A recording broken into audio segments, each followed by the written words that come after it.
Welcome to the Ismaili Center, Vancouver. Thank you for joining us today. Have you ever seen a great photo and noticed the photographer's name at the bottom? Well, if you've seen any photographs from the Aga Khan Development Network or of His Highness the Aga Khan over the past 3 decades, chances are high that you've seen some of the work of our guest here today. Gary Otte is a longtime photographer for the AKDN and for His Highness the Aga Khan. He is also the editor of a stunning new book titled Depth of Field.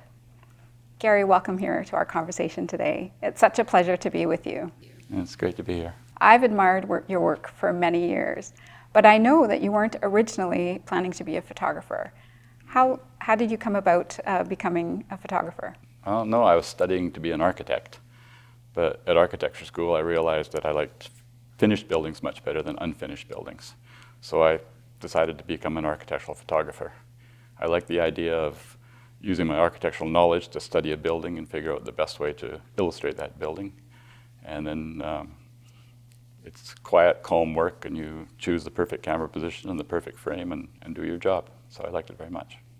And how did you come to start working for the Aga Khan and for the Aga Khan Development Network, and how long has it been? I started in this very building here in 1984, so it'd be 36 years ago. I was an architectural photographer in Vancouver, and one of my clients was Bruno Freschi, the architect for this building. I photographed the building for him during construction, and then AKDN wanted to do a photography book on this building. So they came and interviewed 3 photographers in Vancouver, and I got the job, I think, because Bruno had recommended me. Photographed this building over a period of a week, and then had to fly with all the photographs to Paris to show them to the people at AKDN. And I figured that was the end of it. And then 1 year later, I was called and asked if I would photograph the opening of this building, because the Aga Khan himself would be here with the Prime Minister of Canada, Brian Mulroney. This wasn't my line of work at all, but I thought I could do it, and I'd like to meet the Aga Khan, so I said yes. I photographed that, and then again thought that was it, and 2 months later I got a call asking if I would go to Karachi, Pakistan to photograph His Highness opening the new Aga Khan University building. After that, I went to Marrakesh and Grenada and East Africa and back to Pakistan, and I've been doing it ever since.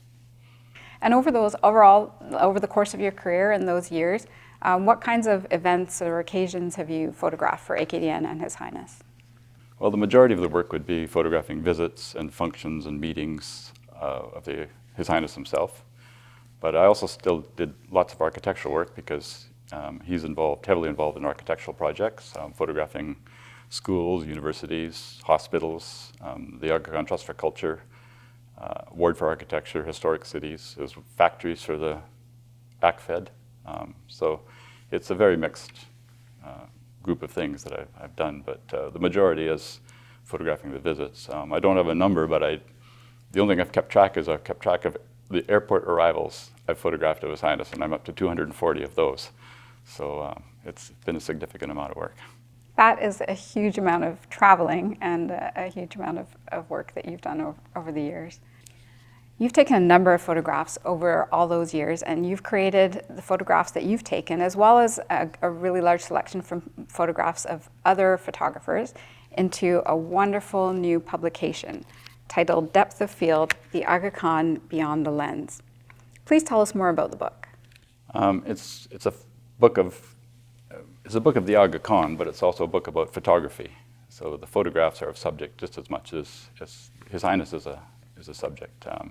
The pictures have all been very carefully chosen. I tried to find pictures that draw the viewer into the picture, tries to tell a story or make the viewer themselves imagine a story.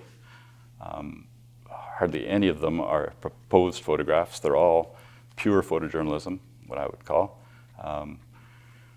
They don't require a caption. There are captions for them, but that's really just to give them location and some background information on the photo. But it's just strictly. Also, they're not in any kind of order. They're certainly not in chronological order. They're in a random order. They're designed so that when you turn the page, you'd be surprised by what you see throughout the whole book. There's 225 pictures in the book.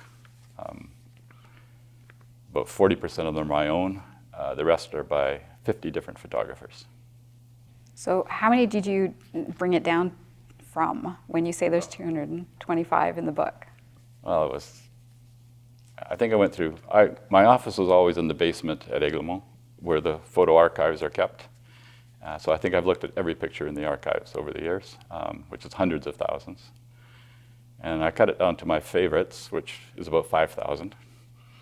And from that, I cut it down to the ones that I thought were excellent photographs. That is, they were all in focus, all properly exposed, well composed.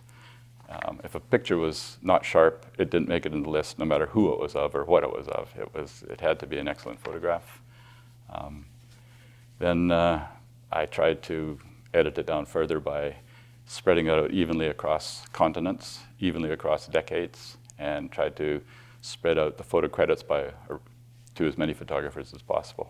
And then I got it down to 500, and then I had to do a final cut to get it down to the number. It was kind of difficult because I had to cut out some of my favorite pictures, but you can't have a book with 500 pictures in it. Well, do you have some favorites, some current favorites in the book? I've got quite a few current favorites in the book, yes. There's a few are mine, but most of them are other photographers' pictures. But there's one that I really like. It's the Aga Khan. He's touring a mosque in Islamabad, Pakistan, and he's jumping across a puddle in a room full of construction junk. There's no red carpet, no receiving line. It's just a man looking at a construction project. Another photograph is of him giving a degree to a medical student at the Aga Khan University, to the graduation.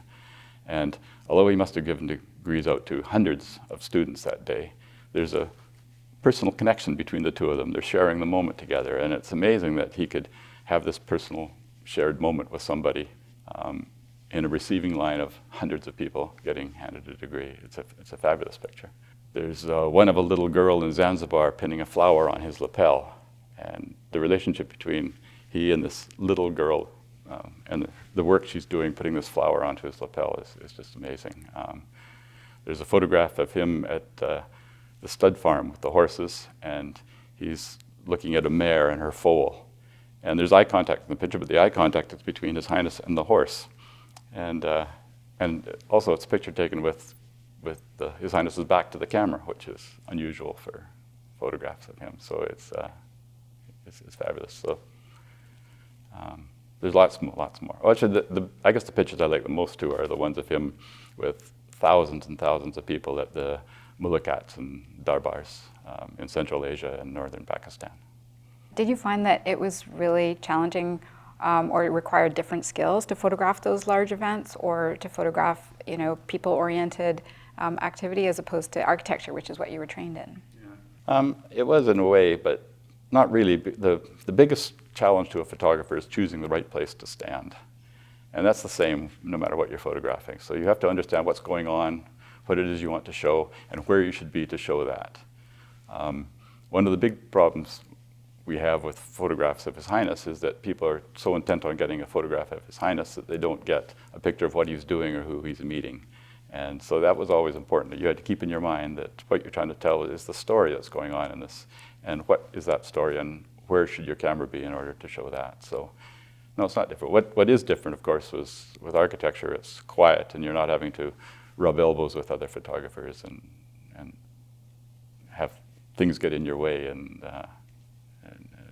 physics. And also, I guess the other thing that's difficult with these are the visits that we do is that the temperature can be sometimes extremely hot, and the elevation can be high, and the logistics are impossible, and so there's that end of it too, was completely different. But I got used to that quite quickly. Were there occasions when you found it particularly challenging, or you needed special equipment to work? No, not really. I mean, it's just you just had to realize that things could be challenging and be prepared for it. That's all. Yeah, because you've traveled to so many different places and different parts of the world, and do you find it's a different experience, or you just bring your own photography experience and based on the work that you've done before to that occasion, and it's the similar skills that are required? I think so. It's funny. I kind of get a funny feeling when I'm looking through my camera that I'm watching television and I'm not really there, and that all the stuff that's going on in front of me has got nothing to do with me. I'm just watching it in the viewfinder of my camera. And I kind of am able to disassociate myself with the problems and the challenges that are happening at that time. And you mentioned earlier that each photograph tells a story, but I'm sure that at the time of an event or even photographing a building, there's many possible stories that you can look at or many moments that you can capture. And how do you decide? Like, how do you choose what to focus on? Well, there are many things, but usually there's one thing that's really important, and you have to choose what that is, when that's going to happen, and where you should be when that does happen. Even a simple thing like shaking hands, it takes about 2 seconds to shake somebody's hand. And during that 2 seconds, there's perhaps maybe 1 second when they're making eye contact. The next second, the person is looking ahead to see who the next person you have to shake hands with is. So a receiving line, you have to realize what's going on, that you've only got maybe 1 second to get the picture that you're trying to get. But you have to know that in advance. You can't. You have to be prepared for that. You can't do that on the fly. Yeah, that's very challenging to be keeping all of that in mind and still at the same time take outstanding photographs, which is yeah, and keep that in mind and not trip over the other photographers at the same time. So yeah, I think it's just a prepare yourself and be ready for it, so that when things happen, you are prepared and you know that it's going to happen. And when you look at photographs, as you mentioned before in the book, you've brought the number of photographs down from a tremendous number to distilled it down to very few. What qualities do you see as being contributing to an outstanding photograph? Well, technically it has to be perfect, as perfect as possible. I think just what I've said before, just the technical qualities and the composition, and also choosing that moment when the eye contact is correct and when the relationship between the items in the picture it's at the right time. It's that moment that's very important, that second that's very important that you have to get. I think all the pictures that I try to choose were taken at that time when I thought the second was exactly right. That whoever took this picture took it at exactly the right time. And tell me about the title, Depth of Field. Well, that's a bit of a play on words. Depth of field is a photographic term, and it refers to the thing closest to the camera and the object furthest from the camera that's in focus in a photograph. It can sometimes just be your eyes and your nose, or it can be something very close to the camera all the way to the mountains in the background. But that's what depth of field is. But I used it because with His Highness and his field of endeavor, that is very deep as well. His interests and his activities and his successes is a very deep list of items too. So a depth of field was a depth of field in the photograph, but depth of field in the field of endeavor as well. And how long did it take you to put this book together? A few years. I first proposed it for the Diamond Jubilee, but there was too much going on during the Diamond Jubilee really to add another project to it. So I tried to produce a very good mock-up of this book with all the photographs that I liked, and I did that, and I had that prepared 2 years ago. I guess it was in June 2019, and I presented that to His Highness, and he approved it, liked it. So it's been 2 years now. It's been 2 years, which is longer than was planned, but this is the health crisis caused some problems with that too. But during those 2 years, we've had all the photographs optimized, all the text written, the legal issues with publishing a book taken care of, and so it's been about a 2-year process from when it was approved to now when it's ready to print. That is quite a long process. And during that period of time, are there things that were particularly challenging, or was it, it's just a joy to put together? I'm sure it was. Well, no, it was a joy, and I enjoyed making the mock-ups and looking at them and myself. The whole. I mean, it was no problem putting it together. The legal issues were a bit of a challenge because some of these photographs were taken 60 years ago, and the photographers have long since died, and So we had to find heirs and family and so on of the photographers too. That was a bit complicated, but it was it all worked out fine.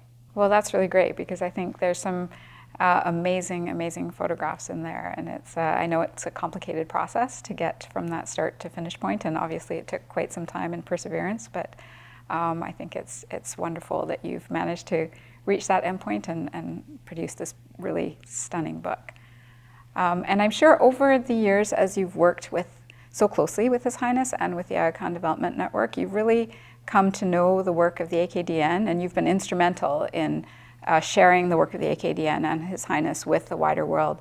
You must have really unique perspectives on that work.